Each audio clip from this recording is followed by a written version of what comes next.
All right, I think we can make a start. Let me just check. Yeah. So let us start tonight. I want to, we will introduce each and every one tonight, but I want to definitely say a big thank you to Antony DiMase from DiMase Architects, and also to his client, Malcolm, who have both joined and contributing their time and the insights of their journey, renovating, and in this case also it's actually an entire new build of a certain client project. And we want to talk about how we can plan for low carbon and sustainable homes. So I welcome you both tonight, and of course also Simone, who is always an integral part of our webinar sessions. And I just want to move one slide further. But before we jump and introduce everyone, I want also to do acknowledgement of country. So in the spirit of reconciliation, Evitat acknowledges the traditional custodians of country throughout Australia and their connections to land, sea, and community. We pay our respect to their elders, past, present, and emerging, and extend that respect to all Aborigine and Torres Strait Island peoples today. So we are in particular here to listen, learn, and build a future together.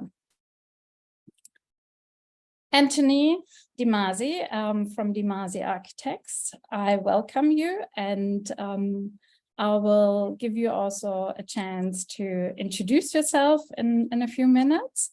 But I'm really excited having you tonight here and talking about two projects. One is a client project and the Park House, and the other one is your own home renovation journey. So we will be talking about the context, what is actually important for you within these projects, how do you define sustainable homes in general, what are the criteria you are trying to apply and the outcomes you want to achieve. And yeah, and with that, we are really looking forward to learn more about these two projects tonight. And I also, of course, welcome Simone. Simone has been for many months a vital supporter of Evitat. She's also running Green Eco Design, a passive house practice. And with that, I want to say a big thank you, because Simone is basically hosting every single session of us with her background, but also the expertise. So yeah, big thank you, Simone, for being tonight as well here online with us. And then Malcolm. Malcolm, you are the owner of the Park House. So I'm really looking forward to learn more how you experience the result of this new build, but also along the way, how was your work actually with Antony? How did you prioritize certain decisions and so on? So I think there are a lot of really interesting aspects maybe to consider, and also to learn from, in particular, when we embark on our own renovation journeys. And these use cases are a great way actually to be guided by. So, and I hand over to Simone. Thank you. Thanks for the great introduction. And I'm really excited to have you, Antony and Malcolm, here tonight.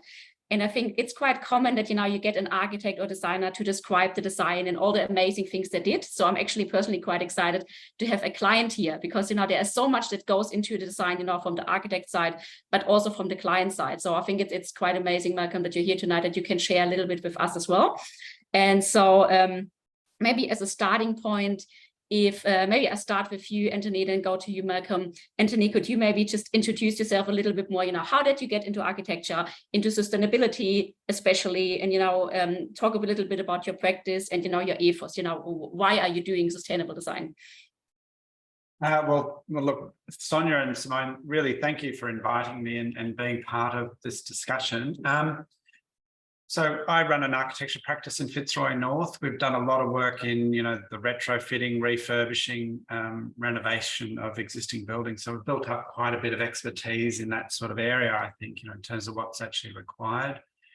The idea that, architecture is different to sustainability has never really sat comfortably with me. I believe that good architecture is sustainable. I believe that historically that's been the case. I think the term sustainable architecture is probably a relatively new concept. But, the idea that architecture is sustainable, I think, has been there right from the word go. I mean, if you look at the work of Frank Lloyd Wright, if you look at, historic buildings, Gothic buildings, classical buildings, I think there's always a connection to nature. There's always a connection to people. There's always a connection to the society that it's working in. So I think sustainability and architecture really go hand in hand. I think we lost our way, perhaps during the sort of industrial revolution, where we started to create buildings that were very energy inefficient and perhaps put profit ahead of people and perhaps didn't really consider the planet. So, the idea that, we have sustainable architecture, I just think we call it architecture and that we talk about it in relationship to people and the resources that we're using. So what else can I say?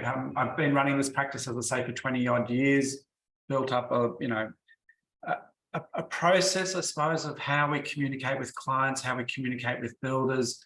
We've developed a good system, I think, of documentation and design that sort of makes the whole process as transparent as we possibly can, so that the client and the builder have a very clear sense of what they're actually doing and what they're trying to achieve.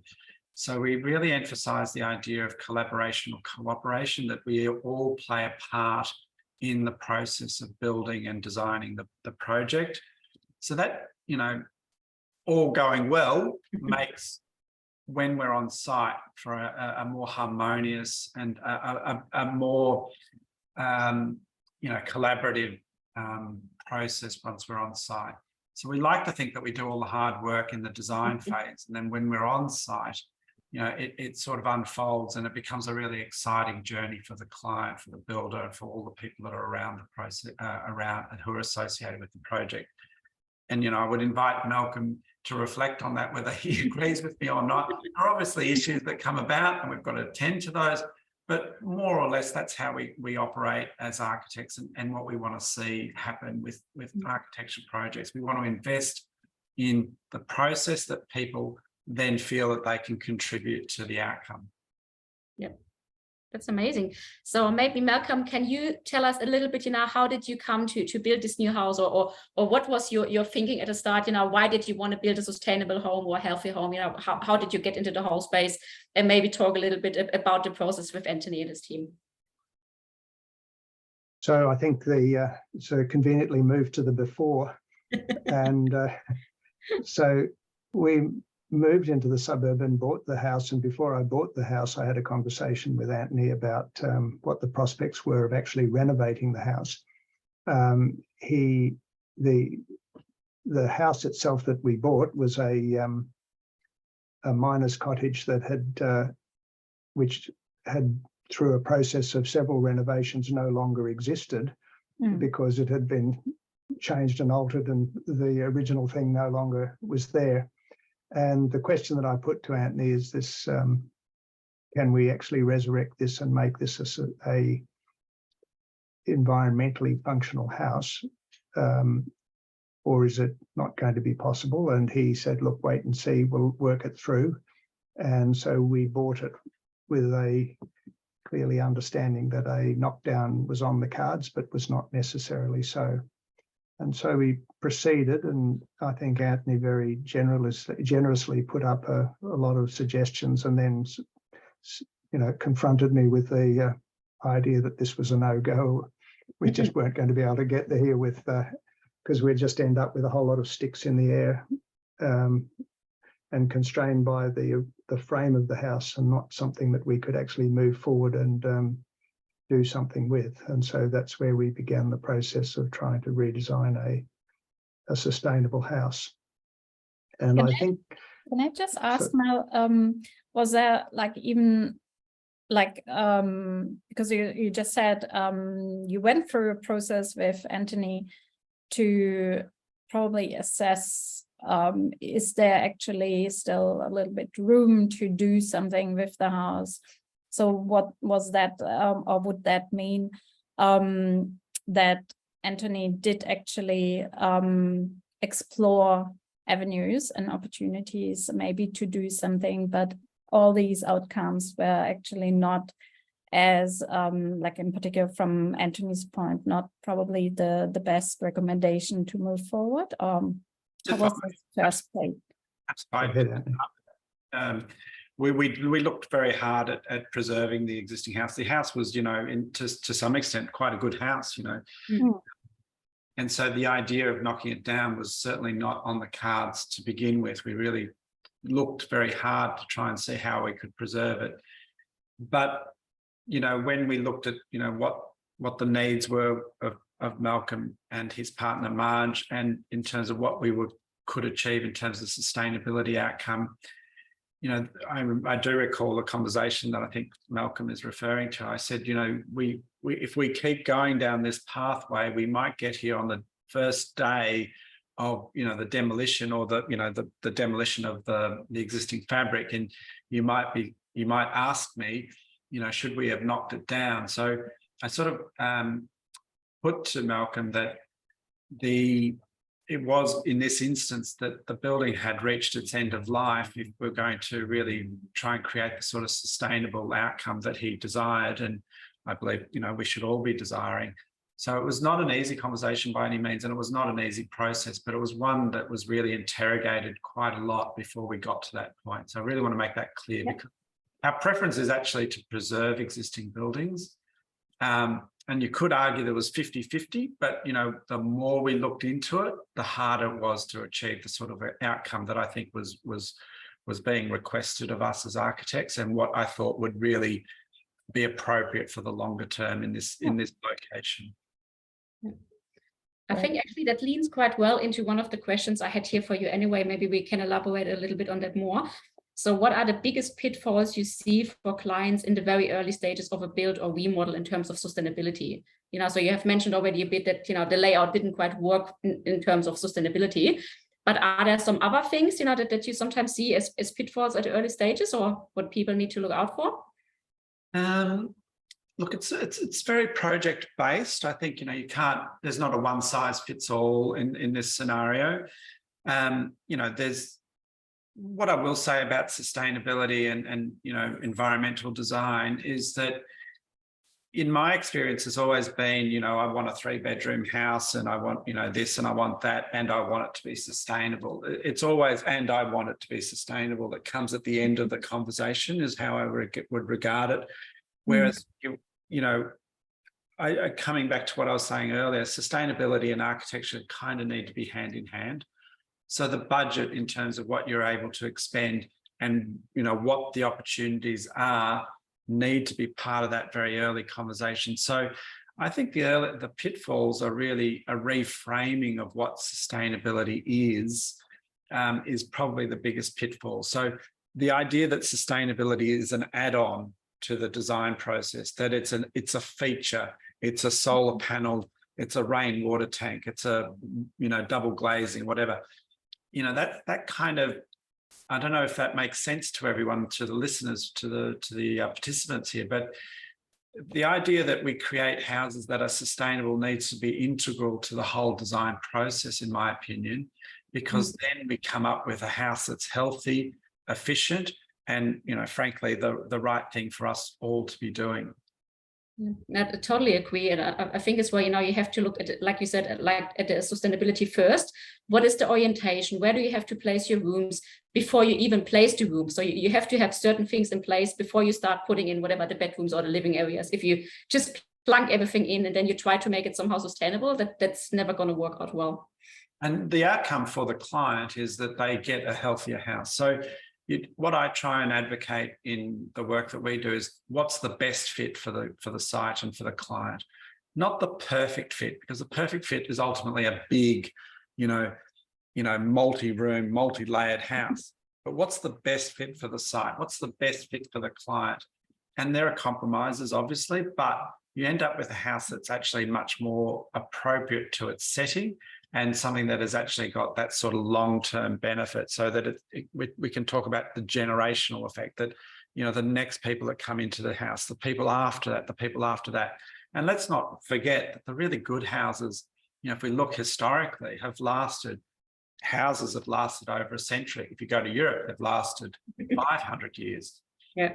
What could be more sustainable than building a house that has that kind of intergenerational, you know, aspiration, shall we say?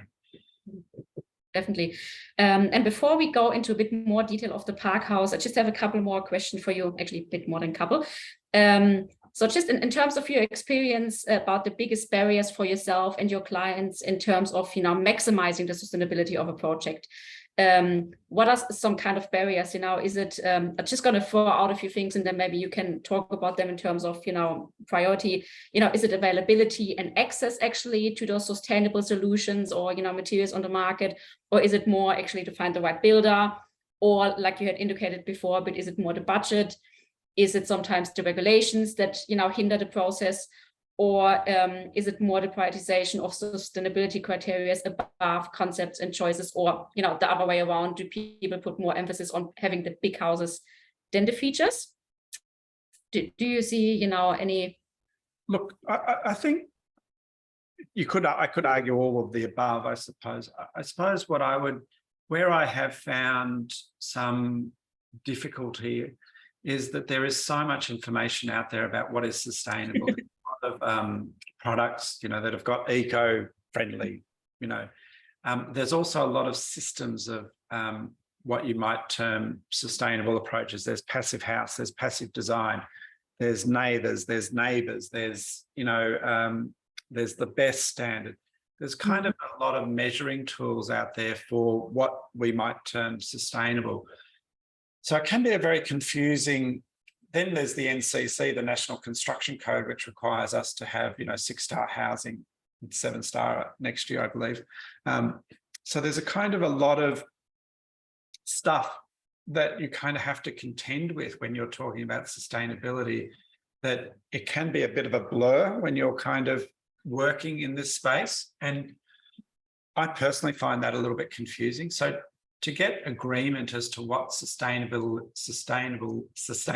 is has been something that I really believe is really critical to the profession. And I know this is something that I think, you know, Malcolm would probably endorse, but the idea that you can measure the impact, you know, so I would rate, you know, the efficiency of a dwelling as being really a high priority. So if we talk about low energy, then I think that is something that we can measure. And if we can keep bringing the buildings down in terms of the amount of energy that they use, I think that's where we want to get to.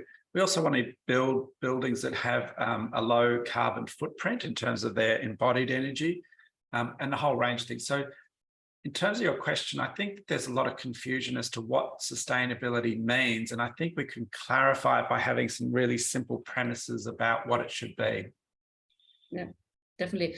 And I think as well, you know, sustainability or, you know, priorities are a bit different from person to person. It's a really personal choice. You know, for some people might prioritize the energy efficiency. For other, it might be the sustainability factor. Everything has to be local. And then you might have someone else, again, it has to be really healthy because nothing can be off-gassing or something because they have health issues.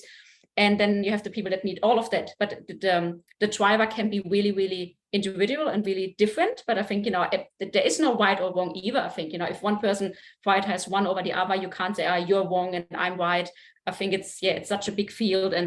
And, you know, I guess in an ideal world, we would all build the most, you know, energy efficient, most sustainable and most healthy house there is, but often budget just doesn't allow it. And you have to make some compromises, and, you know, they're quite personal, I think. What I would argue in relation to that is it would be good to get some agreement on that. That's what I would suggest. Yes, you're right. We can talk about sustainability on a range of different things, and it would be great to do everything. But it strikes me that we, you know, and this is why I like what Evertat has been doing in terms of the logbook. And, you know, this is not an ad for you, Sonia, but I genuinely believe that the idea that these things are measurable. And maybe Malcolm, I'm going to invite you because I know what you've done in the house. You've put thermometers all over the place so that you can actually understand what's actually happening within the house, so you can actually talk about thermal comfort to your family and so on, and actually see how the house is performing. But I think that's the sort of thing that we need to be having discussions about when we talk about sustainability. Yeah, that sounds good. So Malcolm, do you want to maybe say a little bit about that as well? About how you feel about it? So I think there's two separate things. The one is the position I was in when I first approached Antony, and I have to say at that stage that I was seeking as much enlightenment and education, and came in a sense of having an aspiration rather than a fixed agenda. And so I was, in that sense, it was a very fruitful conversation about, well, what are we trying to do here? And I think that was something that evolved over a period of time and was a really worthwhile thing to do. I don't know that I can actually say at the end of it is that I can write a manual as to what you should do, but I think I am much clearer in my own mind about what is worth achieving. And a lot of that is really around, I think, longevity and sustainability of design rather than actually the individual, well, we put in this type of flooring, or we didn't use that, or we did, I think they are steps towards a bigger agenda. And I think that's an important thing to keep clear. In terms of having lived in the house and the things that I've learned, let me preface it first that I come from a background of being regarded by my family and my professional colleagues as a nerd.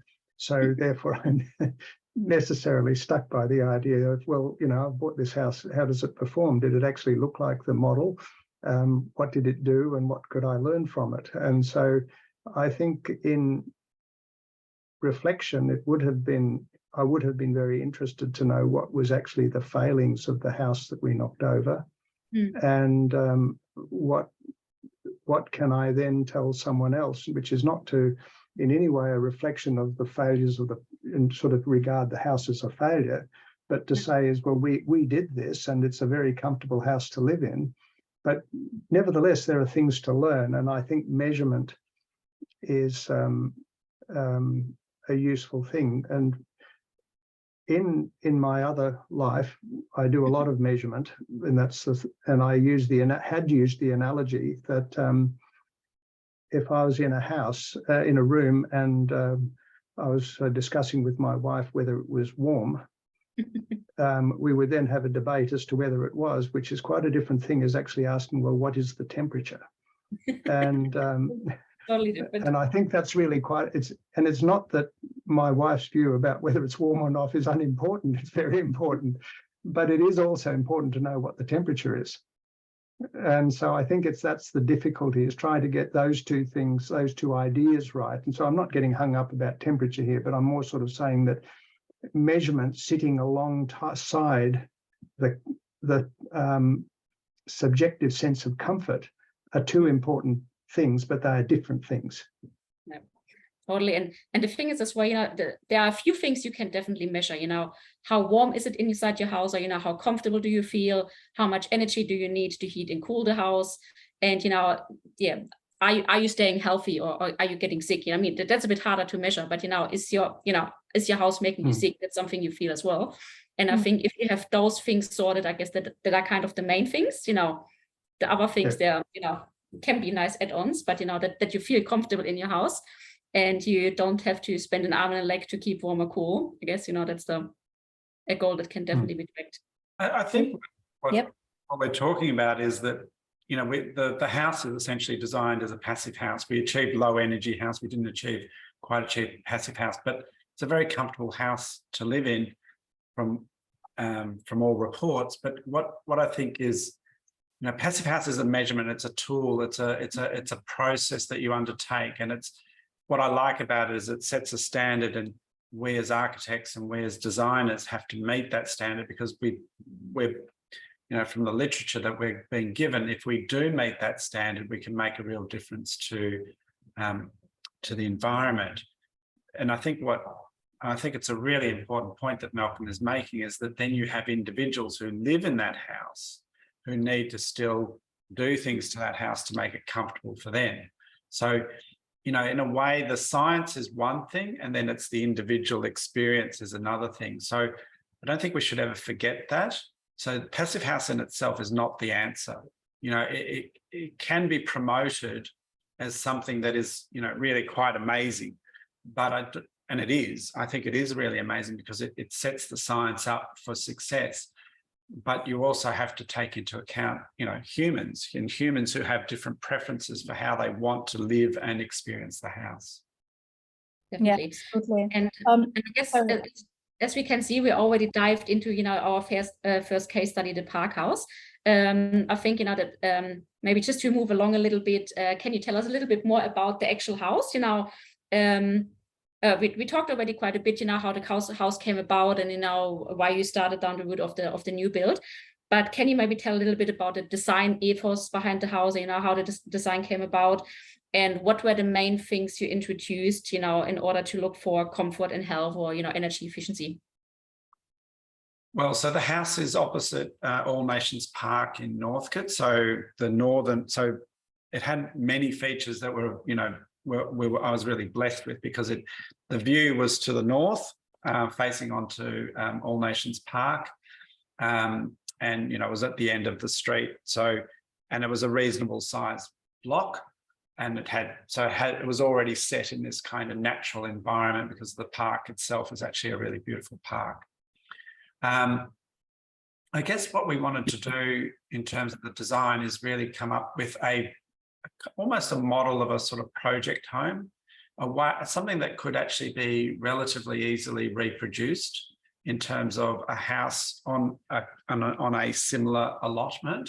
And so, you know, I was very conscious of doing a house that was to some extent reproducible. Not that I was intending to reproduce it, but I wanted to do something that demonstrated to Malcolm and to others who would look at the building that it is something that is achievable.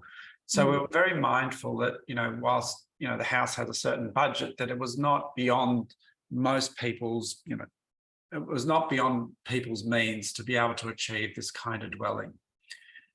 We put the living room up on the first floor. So in a sense, you know, many of us have gone to beach houses where the living room is on the first floor and the bedrooms are on the ground floor. We did that because we wanted to capture that view. We wanted to get people, you know, we wanted to get Marge and Malcolm up onto the first floor, and basically the main living area was upstairs and the bedrooms were downstairs. There is a bedroom upstairs. So potentially if they wanted to, they could wholly live on that first floor and never actually go down and out if they wanted to. You know, they could get all their Uber Eats and just basically on the first floor and, you know, and just enjoy the view. So if you go to some of the other slides, you know, you'll see that living room, which was actually on the first slide. We basically designed a room, you know, that you know, is very easy to be in. You know, there's not a lot of, really the view to the park is really, you know, the thing that you enjoy, that you could sit there for however long you wanted to and simply enjoy the changing landscape that was happening out there. So, you know, there are exercise classes out there, the weather changes, you know, people are walking by. So it becomes this kind of visual wallpaper, I suppose, for that space. It becomes a very easy room to be in. My work does not use a lot of features per se, color or things like that. We really try and create spaces that are very simple and very easy to be in, so that you can kind of stay in there for longer. And hopefully the light and the view are the things that actually become the feature. We use colors and materials that really reflected the natural landscape, the eucalypt colors. And we talked about the building as belonging to the park, you know, that it wasn't sort of, whilst it was in a street, it was almost like it belonged to the park. And one of the things that I sort of enjoy is I often see people walking past, because the bike path is near there and the walking pathway is along that northern facade, is you might sort of see people sort of look up at it and then continue on. So whilst I get the sense that they kind of acknowledge its presence, they're kind of not trying to figure it out sort of thing. They're not trying to work out what is this sort of architectural, statement. It's kind of something that is fairly modest in its presence. It feels like it belongs to the park. And I'm really happy about that because it's not really taking over that public domain. It just sits there quietly and sort of enjoys its own space. It looks great. It looks really subtle, really elegant, really, really nice. Can you tell us maybe a little bit about your approach for, in terms of sustainability when it comes to daylight design, or, how you try to optimize passive solar design in the house? Well, really, the site did it itself because it's facing north. So we've got the long elevation facing north. So being able to get northern light was relatively easy. Obviously, we needed to screen it from the northern side. When you're dealing with passive house, the quantity of windows is a really important consideration. And we had a passive house designer working with us, Alex Slater, who was a big help. And we had to reduce the amount of windows from where we started, I must admit. And I think, that's something that we actually learn is just really getting the right quantity of windows was really, really important. Also getting the right shading. We have an external blind system on the east and western facade, and on that northern facade where the stairwell is. That was really an important feature to help keep the house cool. And, the daylight design, in essence, it was relatively easy because we were already facing in the right direction. We used really light coloured materials internally so that light could really bounce around inside and not need a lot of artificial lighting to achieve the effect. That's great. And I guess that's one of the things I like so much about the passive house calculations. No matter if you go for passive house or not, it takes away the guesswork and you can really optimize your glazing and your shading and the insulation, and it makes such a big difference. But just in terms of this project, and maybe a question for you, Malcolm, how you spoke already a little bit about the relationship with you, but how in retrospect, can you just talk a little bit more about that, the relationship with the house, and what you can learn for future projects, or Malcolm, what you can tell clients that want to, or people that want to build their home? Some takeaways? Yes, so I think, again, starting from the point that I'm really very happy in the house, so I don't want to sound like I'm then sort of knocking dents in it. I think the idea of the upside down house, as it's often referred to, with the living area upstairs, has been a very good thing to do. The temperature stability downstairs is really, it varies by just a few degrees over a day, and it's got a thermal inertia so that it takes 3 or 4 days before the temperature downstairs will change in if the temperature outside is going up. So this makes a very comfortable place to sleep downstairs. You've got that, it seldom gets too hot, and the cold is not really the big problem. I think in terms of these are sort of really almost technical reflections. It's more to say that I think probably we would think again about taking more care around the exposure of the western rooms and the western walls, as to how we might protect against that. The eastern wall, we put a lot of insulation in there with also external louvers, and that has been very, very successful. People underestimate, I think, the amount of energy coming from the east. We did put in a roof window in the southwest, and that's punished us in the summer and given us very little heat or light in the winter, so probably not successful thermally, but very, very lovely light coming in by it. So, again, what is it that do you want? I probably, I'm happy to expand, but there's some observation. I think the idea, passive house, if you type in passive house, and, Simone, you might disagree with me, or you might agree with me, I don't know. You type in passive house in Google Images and you look at the sort of imagery of of what you get. Some are quite unattractive sort of dwellings. So the challenge for me as an architect is, how do I make a house that works aesthetically and functionally, and how do I also make it work thermally and, from a passive house point of view? That's the challenge that I've got. I certainly learned a great deal from doing this, and I guess people like Malcolm are so important in this journey because they further our knowledge base. You achieve certain outcomes which I think are better than the average dwelling, but then there's so much you learn from it. There's so much you can take to the next house, the house after that, and that's actually really where we want to get to. So we can't underestimate the importance of people like Malcolm and others who are actually at the forefront of these sorts of well, I call it experiments because that's not fair, but it's that we are really doing something that is not what the volume builders are doing by any stretch of the imagination. We're doing something that is much, much better. The amount of insulation that's gone into this, the quality of the glazing, the shields that are, the screening that's being put on the east and west. These are things that are being done to protect the house and make the house more livable. And we learn so much just by actually doing it.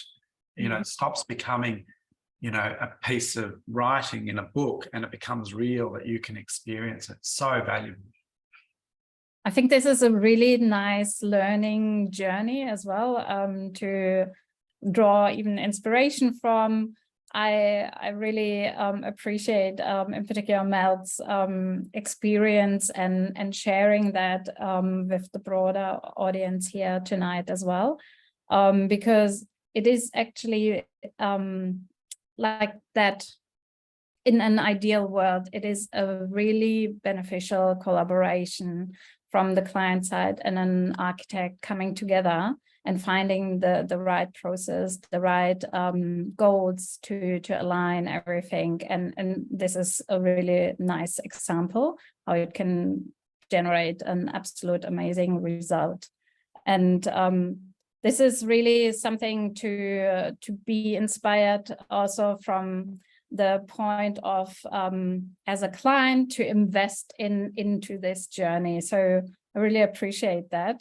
For me, this is really one core takeaway tonight, to also be open, actually, not to come with all these set maybe requirements and criterias, but to be able actually to embark on this journey and to learn along the way. So this is really nice.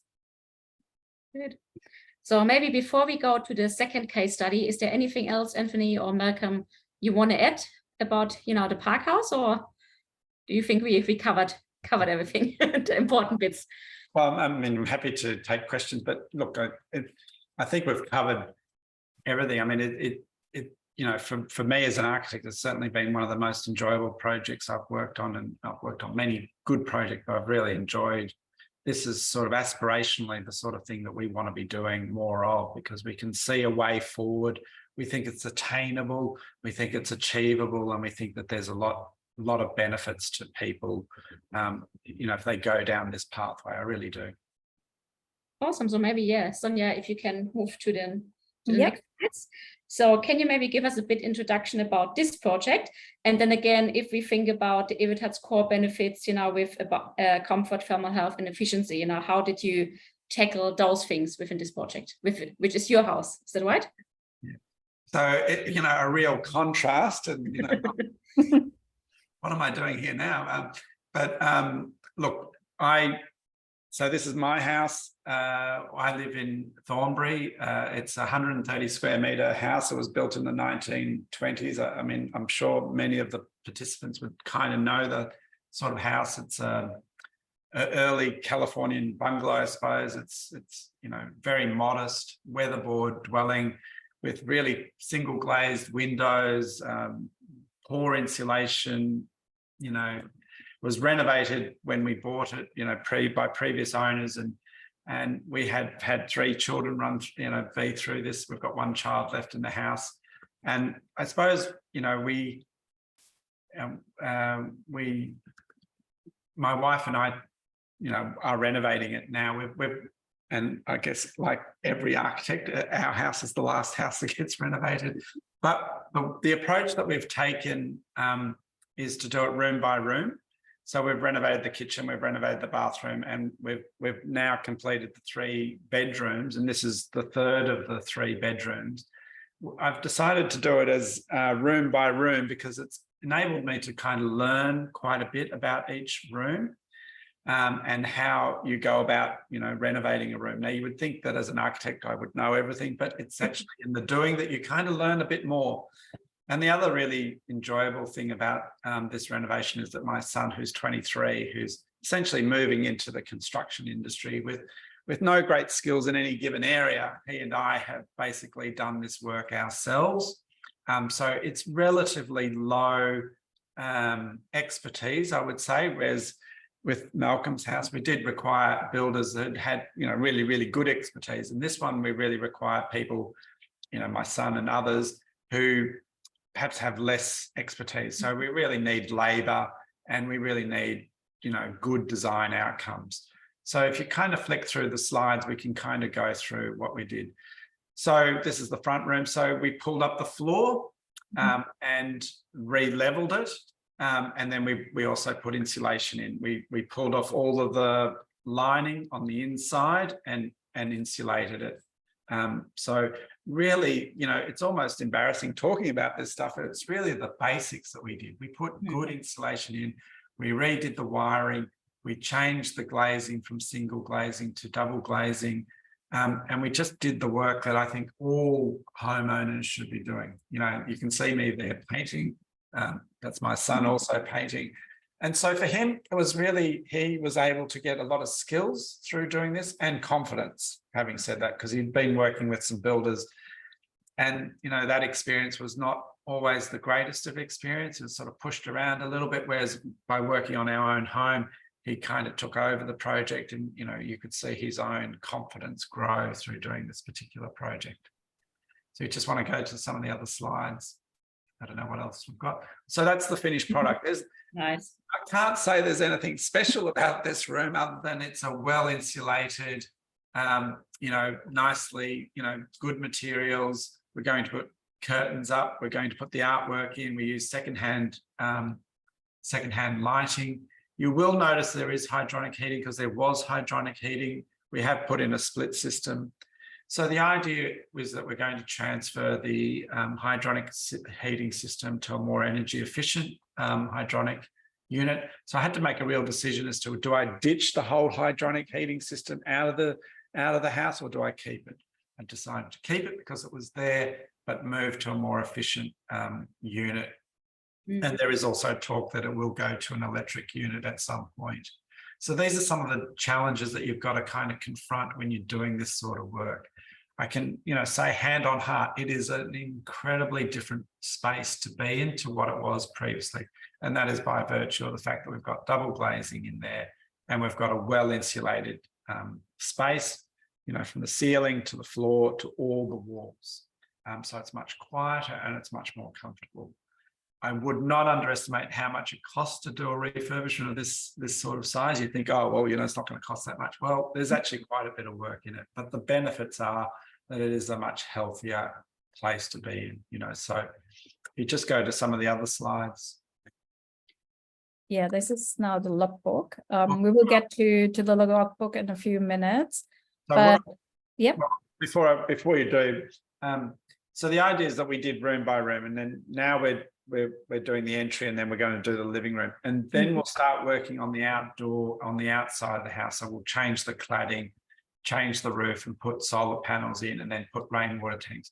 What I would like to emphasize to the people who are participating tonight is that you start with the insulation, you start with the fabric of the building, because that's where you get the most benefit, and it's not something that deteriorates. It's something that it will be there for the longevity of the house. So my approach was to do it room by room. Others may choose to do it differently, and I would argue that a house like ours, which is 100 years old, or any house, requires a certain level of maintenance year in, year out. You know, whether it's repainting, whether it's redoing the kitchen, whether it's redoing the flooring, whether it's, you know, putting new lights in. So if you think of that sort of investment that we all need to make onto our houses, onto any building, if you start to think about that in a sort of structured way and start to think, well, how can I make my house more energy efficient? Now, you don't need to do what I necessarily did, which is, you know, a kind of complete refurbishment, but you can think about how you maintain your building so that it becomes more energy efficient. So over the course of 5-10 years, the idea is that you end up with a much better house than what you started with. And that's really why I put this house forward as something to learn from. It's a great example, and I think it also showcases again, it is a journey, in particular when we are thinking around renovation, retrofitting, home improvements. So it is often enough, you know, you go through certain journeys also of education, and then you're making these decisions, you know, to start off maybe insulating well your roof cavities, and then you start also experience how that makes a difference, and you are continuously adding to that experience with every single renovation. And that's exactly what we want to capture and allow actually people to capture with the Evitat logbook. And I think this is a brilliant example. Anthony, just a quick question. You mentioned it was 10 years you're on that journey, or how long are you renovating? Well, no, not 10 years. What I'm saying is we've always maintained our house. It's not like we've been more serious about it in the last 12 months, where we've been. And that was the big renovation then, I'm assuming. A more assertive approach to it. So in terms of what we're doing right here, right now, it will be about a 2-year process to go from essentially an uninsulated house, single glazing, to a fully insulated house with a new roof and solar panels and things like that. It'll be about a 2-year journey. And you could argue, Sonia, that perhaps it would have been better that we moved out of the house and got someone in and renovated the whole house all in one go. There is an argument for doing that. I've taken the approach where I wanted to do it room by room, partly because I'm an architect and I wanted to kind of really think through how you make a room, how you build a room, the sort of things that you can learn from it. And it's also been, the opportunity for Tom, my son, to do the work. And it just kind of means you can manage the costs a little bit better. And it sort of falls into that area of maintenance rather than rebuilding or renovation. And I kind of think I really like that approach, because you're improving your environment. And in Australia, we've had that kind of history of the home handy person, building a pergola, building a this, a building of that. We've sort of lost that a little bit, I think, for good reasons. But it kind of, sort of to kind of get back to that, let's improve our home, I think is a nice idea. Absolutely. I think that this is great.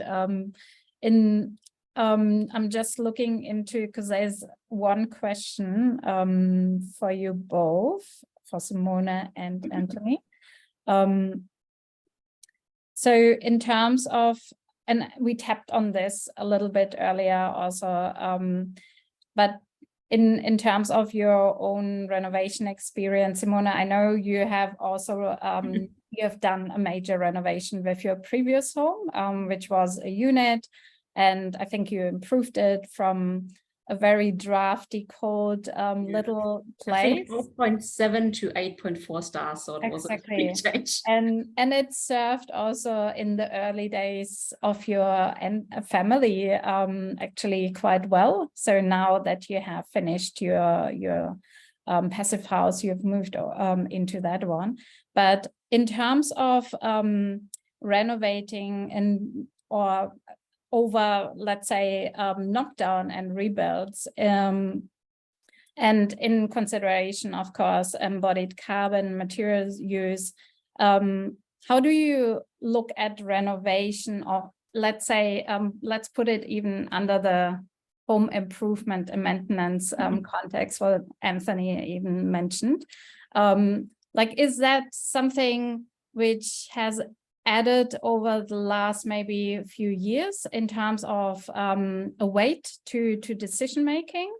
I would really like to know that. Is that a component which has shifted slightly, maybe certain aspects? Simona, in your case, I mean, it's all new, but if you would, for example, even recommend someone, you know, what to do, is that an area to definitely explore before you recommend even a total rebuild, or how does it influence decision making at the moment? Yeah, so I think, you know, if someone has a house they want to renovate or, you know, extend, I think it's first to think about the bones, you know, does the house have good bones? And by that I mean is, you know, are the rooms kind of generally in the right spaces? You know, is the kitchen living area in the right spaces, or are the bedrooms in the right spaces? And if you have to open up some walls or add some windows or add an extension, that's often kind of easy. But if you had to turn the house on its head completely, so that where the bedrooms are, the kitchen needs to go, and vice versa, suddenly it can turn into a massive, massive project, and often it can cost more than building new. That's kind of one aspect. But I think the other big factor that at least I personally think comes into play is the condition of the construction, if there is mold. And especially I myself, I suffer with asthma, so I react quite strongly to mold. So I often say, if there's lots of mold in the house, you know, even if you try to get rid of it, there's probably still some left. And then, you know, even if you spend lots of money on the house, you might still have mold somewhere and people might still get sick. Yeah. So that's often then a factor for me when I say, you know, if you can't get rid of where the mold is, or, you know, where the moldy structure is, then it might be better to start from scratch. But yeah, it's a bit of a case by case thing, really. I know that we do a bit of work for the education department. I think they've got quite a good rule on this, and that they basically say that if you've got an existing building, if the cost of bringing that building up to today's standards is 2/3 the cost of a new building, then they will make a decision that it needs to be pulled down. Makes sense. And I reckon that's not a bad rule, notwithstanding everything that Simone has said. Because buildings do reach an end of life, you know, they do. There is a point where, and especially if they haven't been maintained properly, and if, you know, other aspects like the layout, which Simone mentioned, and bones aren't in a good order, you know, they do very quickly become an end of life sort of scenario. So you've got to weigh up that decision to, well, we're going to get much better value by rebuilding on this particular block of land. And I think that 2/3 rule is actually quite good. So let's say a house, I don't know, let's say a house to renovate would cost 300,000. I'm just using round numbers. And to rebuild was, say, you know, 340, or, you know, around the $400,000 mark, let's say. Then you would really have to think, well, I think we're going to get better value if we rebuild. But it should definitely not be the first option. We really should be saying, let's preserve the existing fabric as much as we can, because otherwise a lot of that material will end up in landfill and in places that we don't want it to be. Yeah, absolutely. Yeah, I think to assess it actually through that lens is quite important, because the amount of embedded carbon in new materials is, as per standards, quite high. So we can, of course, consider, you know, a low carbon home by preserving or reusing certain material choices given in the existing structure, as much as this is possible, of course. I do see, for example, the preference around health choices quite dominating also these decisions, which is totally human, of course, because you don't want to end up investing a lot of money and then having down the track a lot of issues. And that has happened in the past. People have done certain home improvement with maybe lack of knowledge around certain areas, and then caused down the track a lot of issues, in particular around mold and condensation. Like we tapped into this in a couple of other webinars quite a bit. So yeah, I think this is both examples are really great ways actually to draw not just inspiration, but also a little bit of guidance, maybe how to go with. And Daniel, maybe we did actually go through the effort, putting a couple of the data points in. Daniel, if you are here, maybe you can even say a couple of things. Are you here? Yeah, hi everyone. Hi, Daniel here from Evitat. Yeah, I guess we've been touching on the logbook a bit as we've been going through, but yeah, we took the opportunity kind of using Antony's place in the project, I guess as an example, and through the conversations we've had with Antony, he may disagree, but we took the liberty of inputting kind of a bunch of goals about what he actually wanted to, I guess, get out of the project and get out of the home, and kind of like what we value in the family home. And this isn't live, so we can't click in here, but there was a lot of things that we've spoken about previously about the garden and about rainwater tanks, and kind of, yeah, the importance of having like a nice biodiverse garden kind of situating around your house. And then also, I guess, goals around comfortability, yeah, and health, and kind of the performance and the efficiency of the property.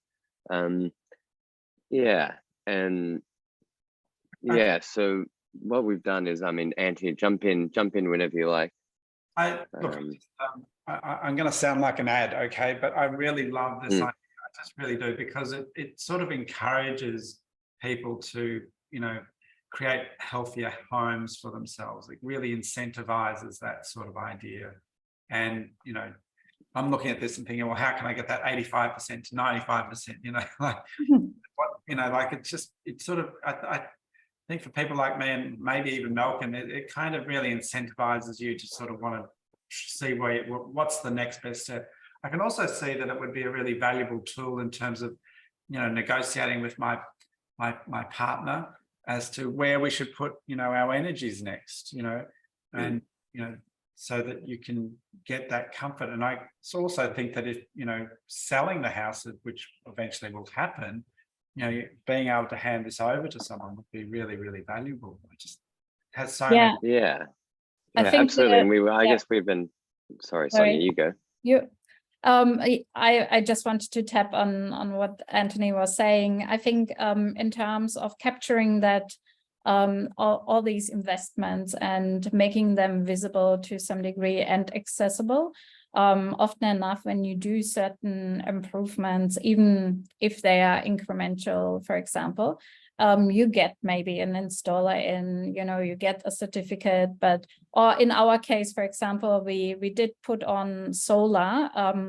When we did it, I thought, yeah, great, you know, I know exactly where all the information about the system is, and then it ended up in a folder, probably with my accounting. And in some ways, you know, you're not always so organized. And I think this is a great way to also capture that as general information about these home system improvements and installations, professional installations, and so on. But even, you know, if you use, for example, paint with low VOC and so on, as a future buyer, I would love to know these things. I would love to know what Antony has invested in, and really to be informed, actually, what am I buying?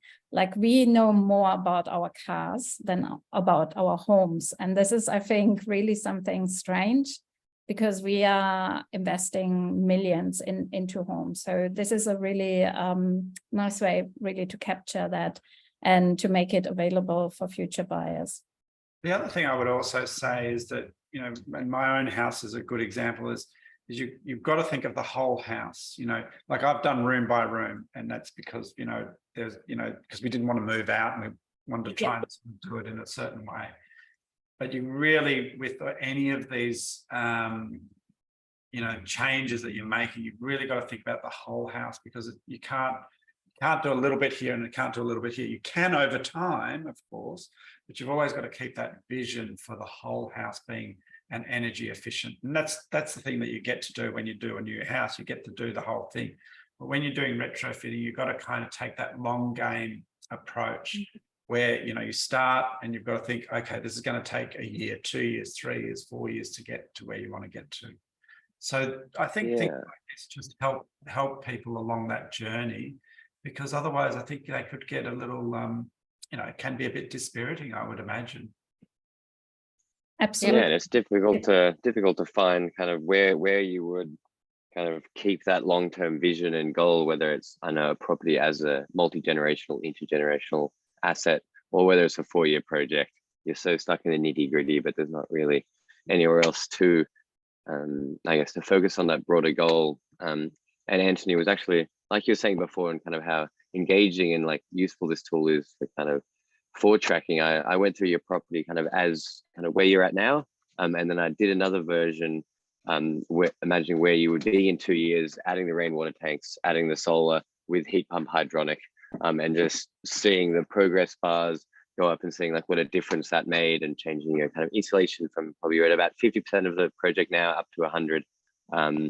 Yeah, it was just a really fun and engaging way of kind of organizing the project in your mind around it. I mean, it's sort of, like it's, again, I feel like I'm sounding like an ad, but, you can engage your children in it. You can engage, people who are not as interested in it as I am, or others, but, it has a lot of benefit, I think. So really, really like it, and hopefully it really takes off. Awesome. Well, Simona, did you want to say? I just wanted to say quickly, go back to the analogy with the car. What I find so interesting is, no one would ever buy a car that just scrapes by the minimum security regulations. Everyone wants airbags, and side airbags, and, all those fancy things that keep your family safe. And for me, it's sometimes a bit baffling that people are happy with the minimum building standard, being 6-star or whatever it is, that people are just happy with having absolute the minimum. And like you said, Sonia, that people don't look more into houses, what are they buying? And for most people, it's the biggest investment they ever do, being it, an old house, a new house. So I think we really have to start changing our thinking and look, how do the homes perform? Where are they? Will they be comfortable? What are the things we can update? And so I think, this is a really amazing tool to start people to rethink about our homes as, as investments as well. Absolutely. Yes, I agree. And I think, like I said, even in the beginning, so we are an impact startup. We are on that journey, and if someone wants to test it, it's free, and I invite everyone to explore this and also give us feedback. We really appreciate that, and we are running also pilots with local councils, and I think this is a great way actually to be early on this journey. There will be components down the track also to estimate property value increase if you are continuously adding, for example, certain features, but it will also enable precisely to give you also some support down the track, maybe green finance and other opportunities. These kind of things will be implemented in the next few months, hopefully. And and I'm looking forward really to see some of you joining us on this journey with their own logbooks, and also to explore, of course, material choices and system solutions, which all contribute actually to lowering the carbon. But it's not always just lowering the carbon. It is actually building your dream sustainable home and really having some decisions made which will last really a long time. So I hope you all enjoyed this evening. I had really great insights into 2 amazing projects, and I want to thank Antony, Malcolm, and Simona for their time, and Danielle, thank you as well from London. So I really appreciate that, and I hope to see you all on Habitat soon. Thanks so much. Thank you. Thank you. Bye. Thank you.